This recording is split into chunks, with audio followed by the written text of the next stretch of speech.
What's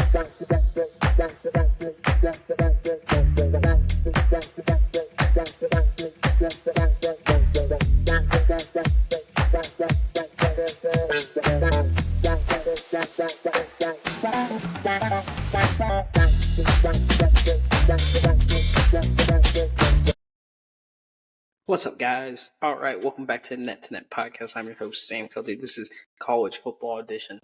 We got some big previews today, this coming up week. Right now on Wednesday, we have, Friday, we have number 7 Miami, Cameron Ward leading his team against the Virginia Tech Hokies. Should be a good game.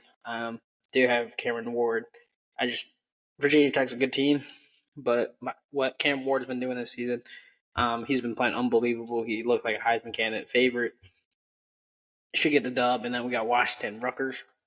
Washington, they look interesting with Will Rogers as their starting quarterback. They're 3-1. Did lose to Eastern Washington by kind of a close game, but definitely not the same team we've seen from last year. They did lose a lot of people. When you lose like your starting quarterback, your starting running back, your 3 starting receivers, your head coach, it's going to take some time, and just Washington's trying to find their own, but should be a good game against Rutgers. I like Washington in this game for a bounce back. And then going to Saturday. Talk about what Kentucky did a couple weeks ago against Georgia, keeping it like 19-16. That tough defense of Kentucky going up against number 6 and Jackson Dart and Ole Miss at 12 o'clock noon on ABC.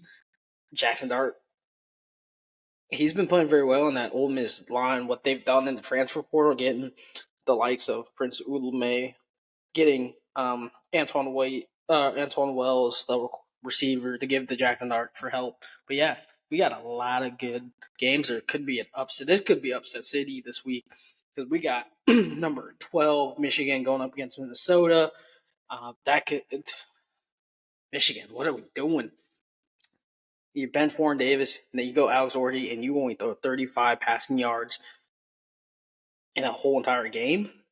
That's concerning for any Michigan fan, because when you get into a shootout against Ohio State, Oregon, if you have to go up against USC again, or Michigan State, or Penn State, I mentioned Ohio State, in a shootout game where you have to throw the ball to win and beat your opponent, they're going to struggle against that because they can't do it.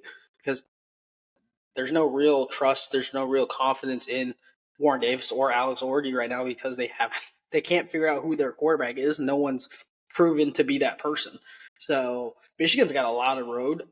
They are ranked 12. They got a good win against USC because they ran the ball. But when you go up against a good running defense like an Ohio State or a Oregon or a Penn State, you're not going to be able to run the ball that well. Luckily, USC is not known for a good defense, especially with Lincoln Riley. Lincoln Riley's never been that great of a coach that can coach the defense that well. He's always been offensive minded. So that will be an interesting game for Michigan. If Alex Orji is the starting quarterback, can he have a bounce back? Then you have number 23 versus number 20, Oklahoma State, Kansas State. We see Avery Johnson leading his team in Kansas State. Avery Johnson beat Will Howard out at K-State to become a starting quarterback. He's 6 touchdowns, about 65.6 QBR rating. He's looked pretty good this year. His favorite receiver, Jace Brown, 13 receptions for 199 yards, and no touchdowns so far, but look to see him get going soon. I wouldn't be surprised. K-State 0-1 in the Big 12 right now. They lost to BYU, and they got handed to them last week, 38-9. Right now, BYU, Utah are the favorites in the Big 12 at the moment. Look for Cincinnati to come creeping up, hopefully, since he gets another dub this weekend. Cincinnati's all rolling all over. I love my Bearcats. Should get the job done. They play Texas Tech. Another Big 12 matchup. Should be a good game.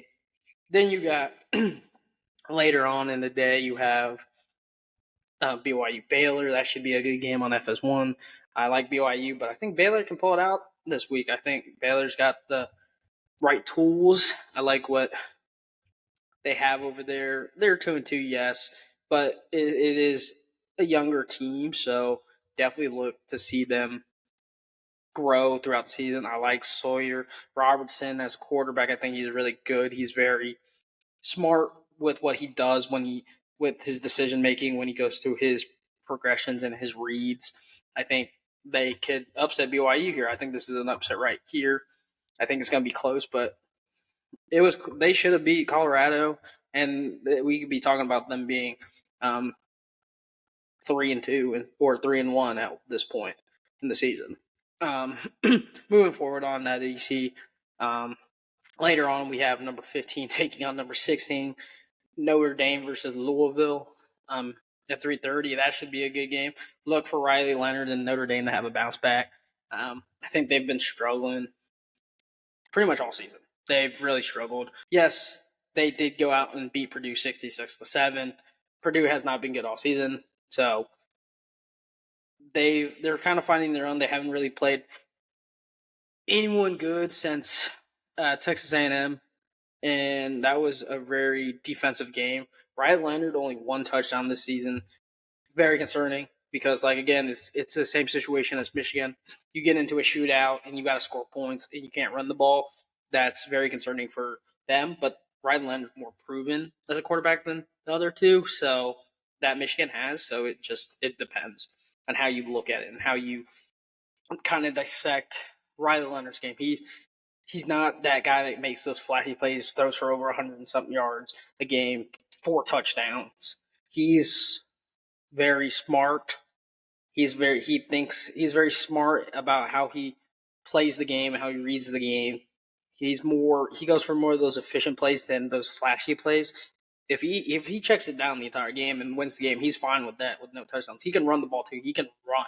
He's very good with his legs. So look for him if the play breaks down, he runs. Then we move on later to the later game. Number 3, Ohio State takes on Michigan State. Should be a cakewalk for Ohio State. Will Howard looking unbelievable this season. I like what he's been doing.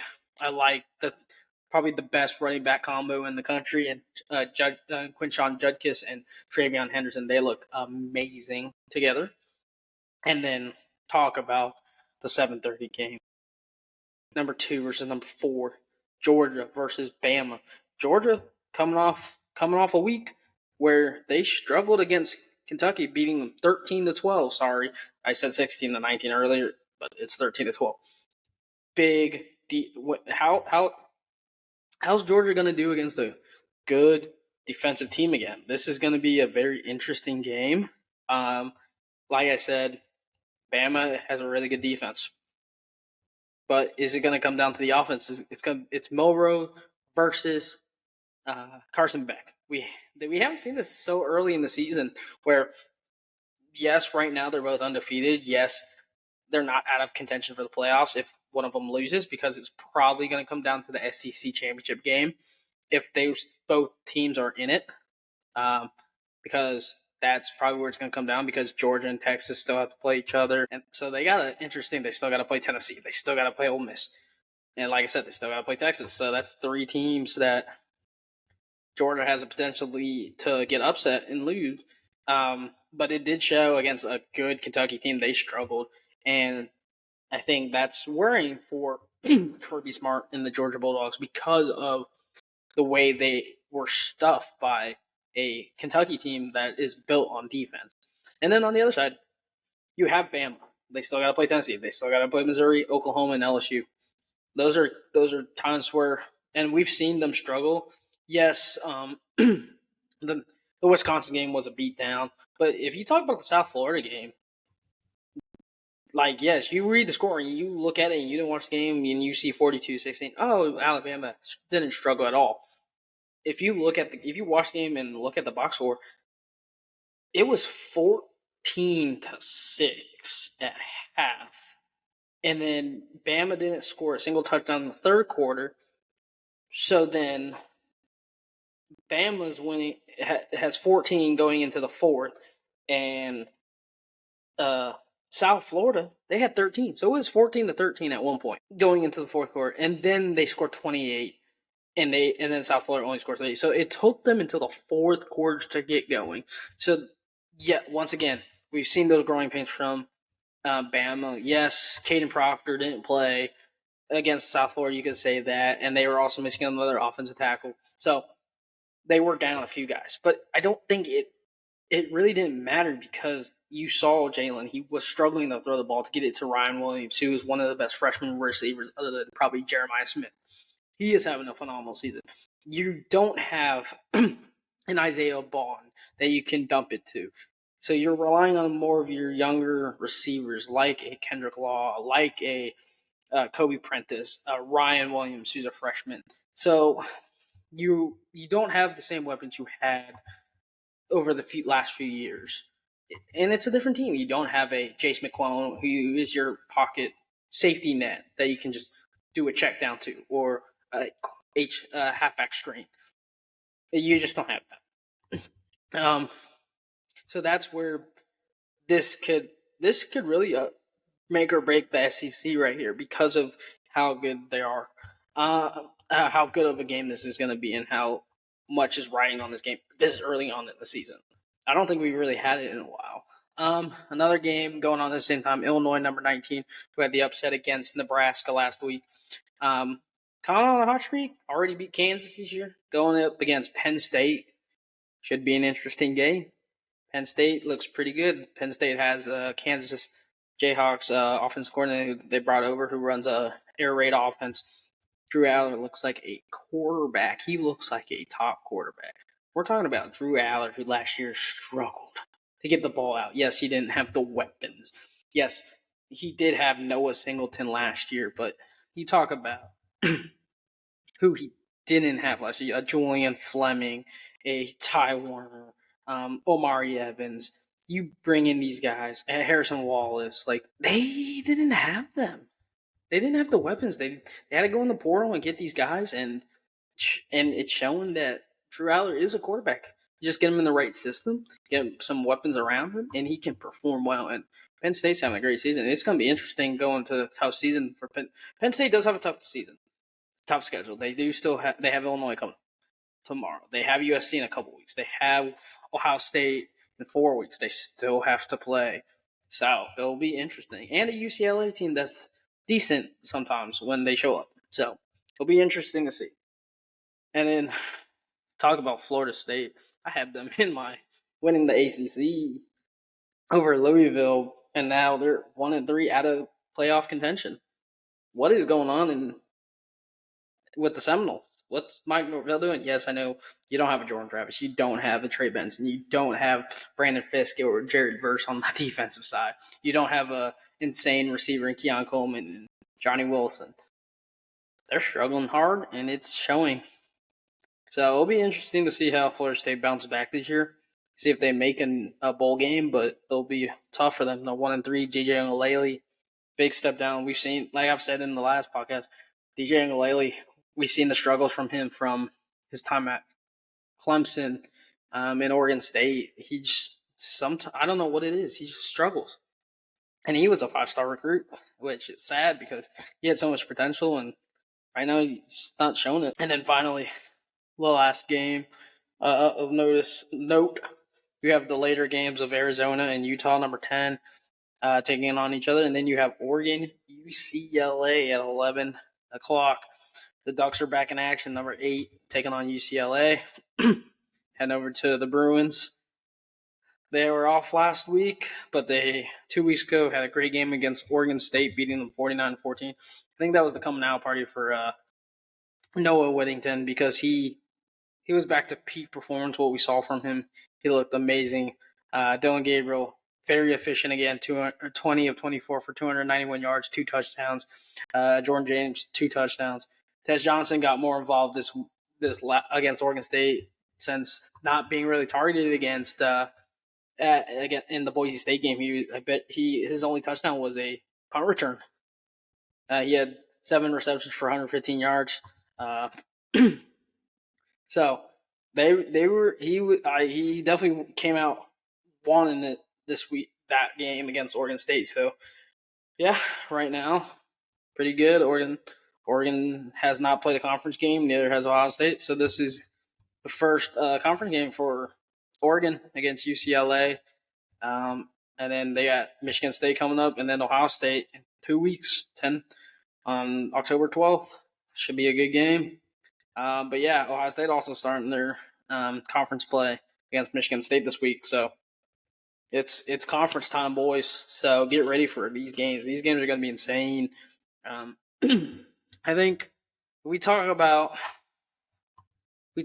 kind of the Heisman, like Heisman players. My top 3. It's a tough one. I would probably say Cameron Ward has to be number 1 right now. He's just insane right now. He's having a great season right now. I would have to go with Genty. He is been playing very well. He's the top running back in the league. I think he should be up there. Like I said, Cam Ward, he's having a phenomenal season. And just talk about what he's done on the Hurricanes. He's just having a phenomenal year. Jackson Dart's having a great year. But he's having a great year. I would say he's up there. I would say Will Howard and Dylan Gabriel are also up there. Quinn Ewers, I think, has dropped from people will probably say he was top 2 since being injured. Like usual, he always gets injured, and he misses like 3 or 4 games every season when he's been a starter.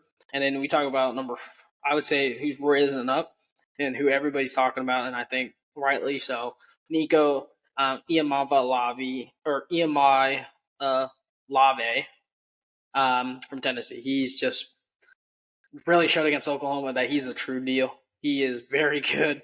He is a true freshman, which is insane the way he's been playing. Tennessee looks rolling. Tennessee could be a dark horse in the SEC this year. So those are my kind of like watches that could be very good. And then looking at the rankings, if we talk about this week's rankings, I think it makes sense that Georgia's number 2 because they did struggle against Kentucky, a good Kentucky defense. Other than that, I think everything else makes a lot of sense, like where teams are ranked. I think K-State losing to BYU, dropping 10 spots, I think was a little harsh. But it also, you can make sense of why they did because how bad they lost. And we weren't expecting that from a good K-State team. So, yeah. All in all, I think this is going to be a fun week. I think there's going to be a lot of upsets, which hopefully that happens because I do want to see my boys Oregon Ducks move up. Hopefully the Bearcats can get ranked. They're going in against a good Texas Tech team. So hopefully they push it for the Big 12 because Satterfield, I'll give him props. I wasn't a big fan last year, and he's kind of proving me wrong right now. We finally have, I think it was just getting a quarterback, and Brendan Sorby looks pretty good. Corey Connor's coming into his own. So, yeah. Well, that wraps up my college football edition. Hopefully you guys enjoyed. Check it out on YouTube. It should be out tomorrow. Same with Spotify. And then on Sunday, we should hopefully have a soccer and basketball episode of Net2Net Podcast. So definitely check it out. Peace.